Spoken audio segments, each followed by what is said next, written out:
The book by the renowned materialist Baron de Holbach, The System of Nature, was considered the principal source of atheism. In this context, the French biologist Jean-Baptiste Lamarck was the first person to give a detailed account of the theory of evolution. Lamarck's theory, which was later refuted, maintained that living beings evolved from one another through slight variations over time.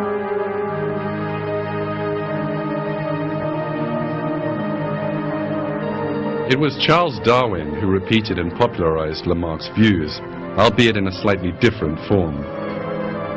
Darwin revealed his views in England in 1859 through the publication of his book The Origin of the Species.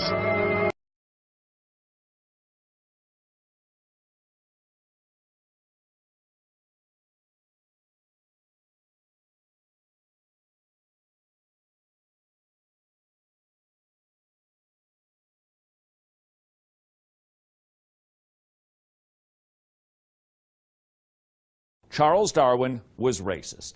Charles Darwin came up with this idea that there were lesser human races than others, weaker people. Did he really think that they should not be helped and that they should potentially be sterilized or exterminated? Please listen to the words of Charles Darwin himself. With savages, the weak in body or mind are soon eliminated, and those that survive commonly exhibit a vigorous state of health. We civilized men, on the other hand, do our utmost to check the process of elimination. We build asylums for the imbecile, the maimed, and the sick.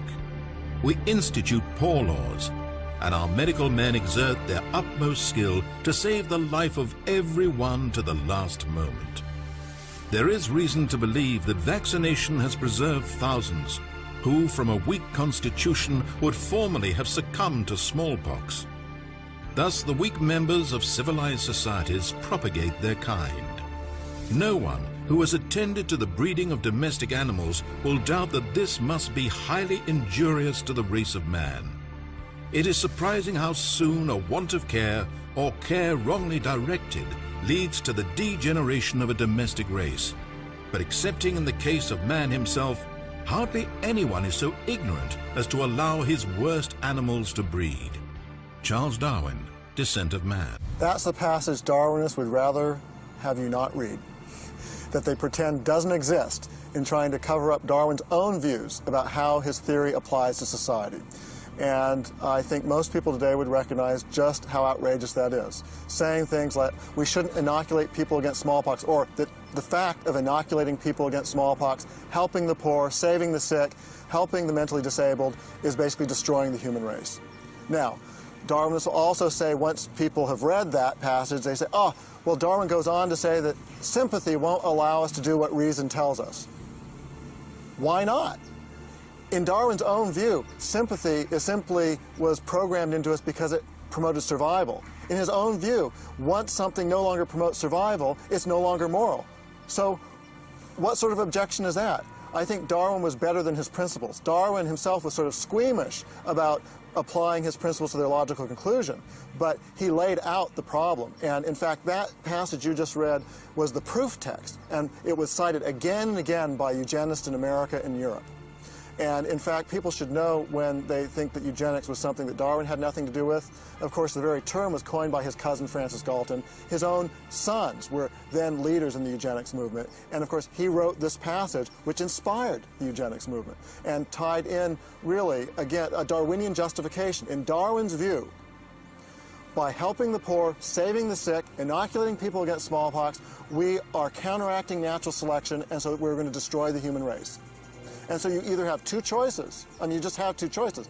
One is go back to the law of the jungle and let people be killed off, or if you want to be the humane Darwinist, you'd reinstitute something like natural selection artificially, and that's eugenics. What do these people have in common? It was a philosophy that took root in the early 1900s, a tragic chapter of American history. Eugenics was a social movement that presumed to divide the human race between the so-called fit and the so-called unfit.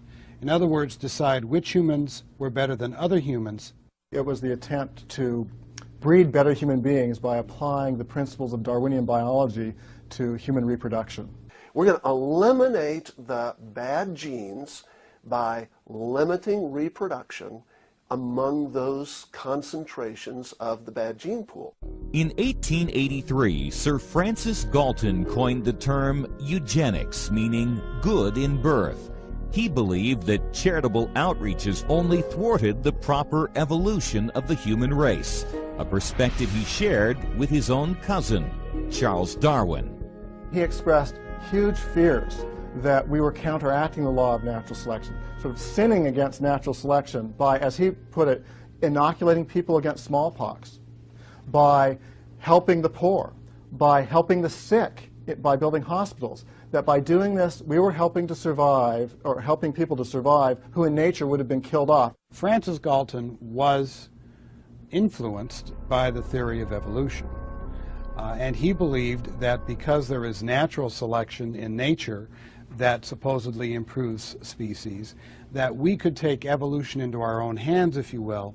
The bottom line was he created a racist theology, a racist science, and a racist sociology that became the basis of such things as National Socialism in Nazi Germany. We should always be careful in tying the Nazis to anything, but there's no question that the Nazi movement was influenced by the eugenics movement. The Nazi movement did not create the eugenics movement, it was influenced by it. In fact, when the German government under Hitler wanted to create some eugenics laws, they went to California to find how the California legislature had determined to allow sterilization. They had a whole set of congressional hearings on how, by allowing these people from Poland and Italy and these southern East European countries in, we are degrading the germplasm of the heredity of the nation, and that we couldn't afford to do that on eugenics grounds. And so the Immigration Restriction Act of 1924 was largely justified based on Darwinian biology. In fact, in the late 1930s, when Jews were trying to get out of places like Poland and some of the Eastern European countries, and were turned away by America, they weren't let in, even though our overall immigration quotas weren't being met. And instead, many of them ended up in the gas chambers. This type of master race philosophy became public policy across the United States. This map from 1935 reflects the states where eugenic sterilization laws were in effect. By 1941, eugenic proponents had lobbied the passage of sterilization policies in 33 states. In the United States, between 1908 and, say, early 1960s, 60 to 70,000 innocent Americans were involuntarily sterilized based on these pseudoscientific notions of eugenics. The U.S. practice of sterilizing so-called racially inferior, feeble-minded, or defective individuals was backed by the leading geneticists of that time, who often justified the practice on grounds that it would ease the burden placed upon the public to care for them in the long run. Leading eugenists like Charles Davenport, Harvard-trained biologist, one of the founders of genetics, a fellow of the National Academy of Sciences, made the point that he thought blacks were differentially favored by natural selection, and so that they were much further back in the evolutionary tree than whites. He was able to obtain a great deal of financing from groups such as the Carnegie Foundation and the Rockefeller Foundation. He founded Cold Spring Harbor to do eugenics research and to promote eugenics thinking throughout the country. Margaret Sanger, who founded the organization later called Planned Parenthood, wrote, "The most successful educational approach to the Negro is through a religious appeal. We don't want the word to go out that we want to exterminate the Negro population." One of the key reasons that she favored birth control was not care for women, it was because she thought the wrong people were breeding, blacks, the poor, and that we needed to stop them for eugenics reasons. She developed in the 1930s and 40s something called the Negro Project, aimed at limiting African American population centers, ultimately marginalizing the undesirables. and brought in a whole host of eugenic laws in states all across the nation. Elaine Riddick, a Windfall, North Carolina native, was only 13 when she became pregnant. My grandmother found out that I was pregnant. I couldn't tell no one that this guy was the one that raped me and had gotten me pregnant because he said that he would kill me. The Eugenics Board of North Carolina determined she was promiscuous and feeble-minded, a perfect target at the time for compulsory sterilization. The state of North Carolina labeled me feeble-minded. They labeled me illiterate. This is the reason they gave for sterilizing me. The state of North Carolina said that I would never be able to do anything for myself. Elaine's grandmother, who had been receiving federal aid, was visited several times by a North Carolina social worker. Tony Riddick, the only son Elaine would ever be able to have, shares what his grandmother said to him about that fateful visit. My grandmother had explained to me early on that the state had approached her, or representatives from the state had approached her, explaining to her that this small operation was going to be something very easy, and they need to do this so that they can continue to give my great-grandmother some of the aid that she was getting, or assistance that she was getting at that time. Elaine's grandmother, who was illiterate, signed an X, unknowingly granting the Eugenics Board of North Carolina permission to sterilize Elaine, which she later discovered was performed while delivering her son by C-section. My grandmother told me later on, I guess when I was in my 20s, she didn't know that she had done that to me. She didn't know. My mother had told me that she was raped by my father, forced into sex by my father, and that was bad enough. It was really heartbreaking. I mean, it tore me apart, tore my mother apart. I felt like it was my fault. I felt like I did something wrong.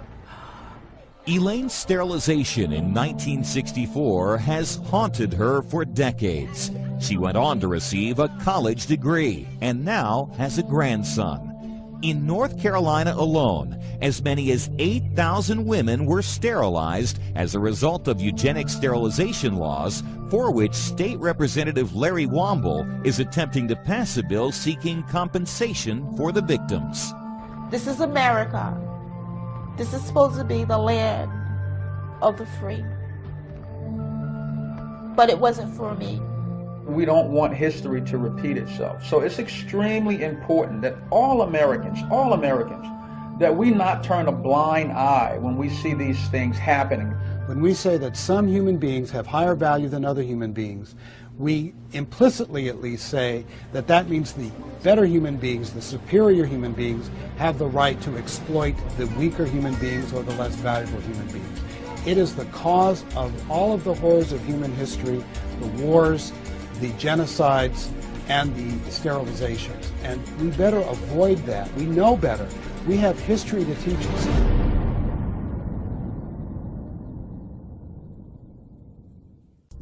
Adolf Hitler's historic so-called Negro Project and scientific research to produce good genes, as in eugenics, and getting rid of so-called imbeciles, morons, human weeds, and savages lives on.